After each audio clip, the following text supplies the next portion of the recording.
இன்னைக்கு இந்த வீடியோல ரொம்பவே இன்ட்ரெஸ்டிங்கான 5 ஃபேக்ட்ஸை தான் நான் உங்ககிட்ட சொல்ல போறேன். பட் அதை பார்க்கறதுக்கு முன்னாடி இந்த வீடியோக்கு கீழே ஒரு லைக் தட்டி விட்டுருங்க. அப்படியே நம்மளோட சேனலையும் சப்ஸ்கிரைப் பண்ணி வச்சுக்கோங்க. அது மட்டும் இல்ல, நீங்க பார்த்துட்டு இருக்கிறது பார்ட் 3 வீடியோ. பார்ட் 2 வீடியோட லிங்க் டிஸ்கிரிப்ஷன்ல இருக்கு. ஸோ மறக்காம டிஸ்கிரிப்ஷன்ல இருக்கிற அந்த லிங்கை கிளிக் பண்ணி பார்ட் 2 வீடியோவையும் பாருங்க. இப்போ வாங்க வீடியோக்குள்ள போகலாம். நம்பர் 1, 2019 மைக்ரோசாஃப்ட் நிறுவனம் ப்ராஜெக்ட் சிலிக்கா அப்படின்னு சொல்லப்பட்ட ஒரு தொழில்நுட்பத்தை அறிமுகப்படுத்தினாங்க. அந்த ப்ராஜெக்ட் சிலிக்காங்கிற டிவைஸ் பார்க்கறதுக்கு கோஸ்டர் சைஸ்ல இருக்கிற குவார்ட்ஸ் கிளாஸ் மாதிரி இருக்கும். அதாவது 3.5 இருந்து 4 அங்குலங்கள் அளவுல சதுர வடிவத்துல டிரான்ஸ்பரண்டான, அதாவது வெளிப்படையான கண்ணாடி துண்டு மாதிரி இருக்கும். அப்படி ஒரு சின்ன கண்ணாடி துண்டு மாதிரி இருக்கக்கூடிய ப்ராஜெக்ட் சிலிக்காங்கிற டிவைஸ்ல லேசர் முறையை பயன்படுத்தி உங்களால தரவுகளை சேகரிக்க முடியும். அது மட்டும் இல்ல, ஒரு ப்ராஜெக்ட் சிலிக்கா டிவைஸ்ல 7 டெராபைட்ஸ் வரைக்கும் உங்களால டேட்டாவை ஸ்டோர் பண்ண முடியும். இது எல்லாத்தையும் விட ஆச்சரியமான ஒரு விஷயம் அப்படின்னா, ப்ராஜெக்ட் சிலிக்கா டிவைஸ்ல சேகரிக்கப்பட்ட தரவுகள் 10,000 வருஷங்கள் வரைக்கும் பாதுகாப்பா இருக்கும் அப்படின்னு சொல்றாங்க.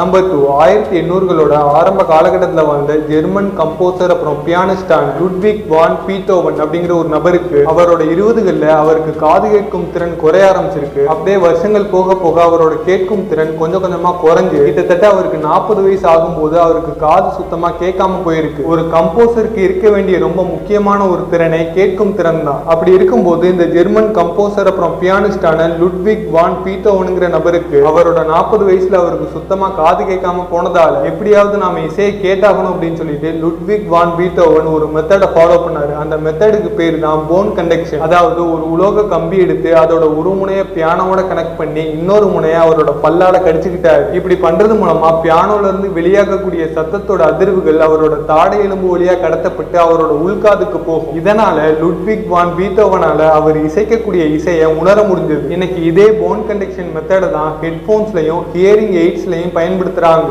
நம்பர் 3, 1848 ஒரு அமெரிக்கன் கார்பெண்டரும் சட்டர் ஸ்மில் அப்படின்னு சொல்லப்படுற ஒரு ஷாமில், அதாவது ஒரு மர ஆலை நடத்துனருமான ஜேம்ஸ் வில்சன் மார்சல் அப்படிங்கிற ஒரு நபர் மூலமா 1848 வருஷம் கலிபோர்னியால இருக்கிற கொலோமாங்கிற பகுதியில தங்கம் கண்டுபிடிக்கப்பட்டுச்சு. சரியா அன்னையில இருந்து கலிபோர்னியா கோல்டு ரஷுக்கான காலம் ஆரம்பிச்சது. அதாவது சரியா 1848 ஜனவரி 24ஆம் தேதியில இருந்து கலிபோர்னியாவில் தங்க வேட்டைக்கான காலம் ஆரம்பிச்சது. கலிபோர்னியா மாகாணத்துல உள்ள கொலோமாங்கிற பகுதியில கண்டுபிடிக்கப்பட்ட தங்கம் அமெரிக்க பொருளாதாரத்துக்குள்ள நுழைஞ்சிச்சு. அமெரிக்க பொருளாதாரத்தை உயர்த்துச்சு. அதே சமயம் அமெரிக்காவோட வெவ்வேறு பகுதிகளில் இருந்தும் வெளிநாடுகள்ல இருந்தும் பல பேர் அந்த தங்கத்தை வேட்டையாட கலிபோர்னியா மாகாணத்துல வந்து குடியேறினாங்க. அந்த சமயத்துல கிட்டத்தட்ட 3 லட்சத்திற்கும் மேற்பட்ட மக்கள் கலிபோர்னியால வந்து குடியேறினதா சொல்லப்படுது. இதனால கலிபோர்னியா மாகாணத்துல வாழ்ந்து வந்த பூர்வீக மக்கள் ரொம்பவே பாதிக்கப்பட்டாங்க. ஏன்னா திடீர்னு மக்கள் தொகை அதிகமானதால உணவு பஞ்சம் ஏற்பட்டுச்சு. அது மட்டும் இல்லாம தங்க வேட்டைக்காக வந்தவங்க கலிபோர்னியா மாகாணத்துல வாழ்ந்து வந்த பூர்வீக மக்களை அடிச்சு வலுக்கட்டாயமா அவங்களோட நிலத்தை விட்டு விரட்டி அடிச்சாங்க. கலிபோர்னியா மாகாணத்துல நடந்த தங்க வேட்டை 1848 இருந்து 1855 வரைக்கும் நடந்துச்சு. அந்த காலகட்டத்துல அத்தியாவசிய பொருட்களோட விலையும் ரொம்ப உயர்ந்துச்சு. உதாரணத்துக்கு ஒரு முட்டை $3 விற்கப்பட்டுச்சு. இன்னைக்குள்ள கணக்குப்படி பாத்தீங்க அப்படின்னா அது $80 மேல.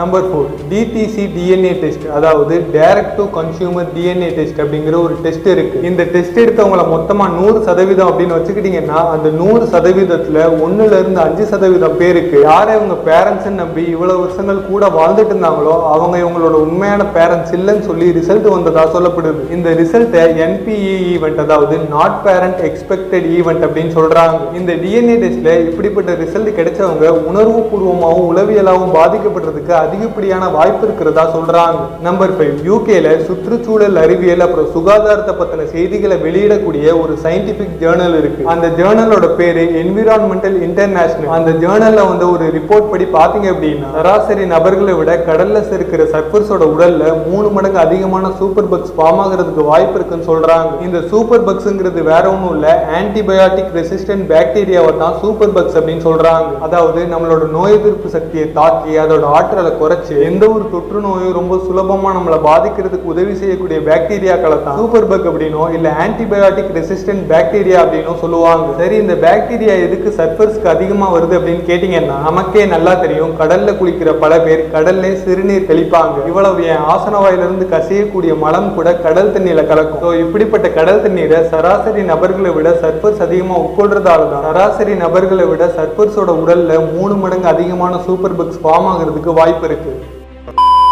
நாம வீடியோவோட எண்டுக்கு வந்தாச்சு. இந்த வீடியோ உங்களுக்கு பிடிச்சிருந்தா லைக் பண்ணுங்க, ஷேர் பண்ணுங்க. அப்படியே நம்மளோட சேனலையும் சப்ஸ்கிரைப் பண்ணிக்கோங்க. மறக்காம பக்கத்துல இருக்கிற பெல் ஐகானையும் பிரஸ் பண்ணி நோட்டிபிகேஷன் ஆல்னு கொடுங்க. அப்பதான் நான் என்னோட சேனல்ல அடுத்தடுத்து போஸ்ட் பண்ற எல்லா வீடியோஸும் உங்களுக்கு நோட்டிபிகேஷன்ல வரும். அப்புறம் மறுபடியும் இதே மாதிரி ஒரு இன்ட்ரெஸ்டிங்கான வீடியோல வந்து உங்களை சந்திக்கிறேன். அதுவரை உங்களிடமிருந்து விடைபெறுவது நான் உங்கள் ரகுராம்.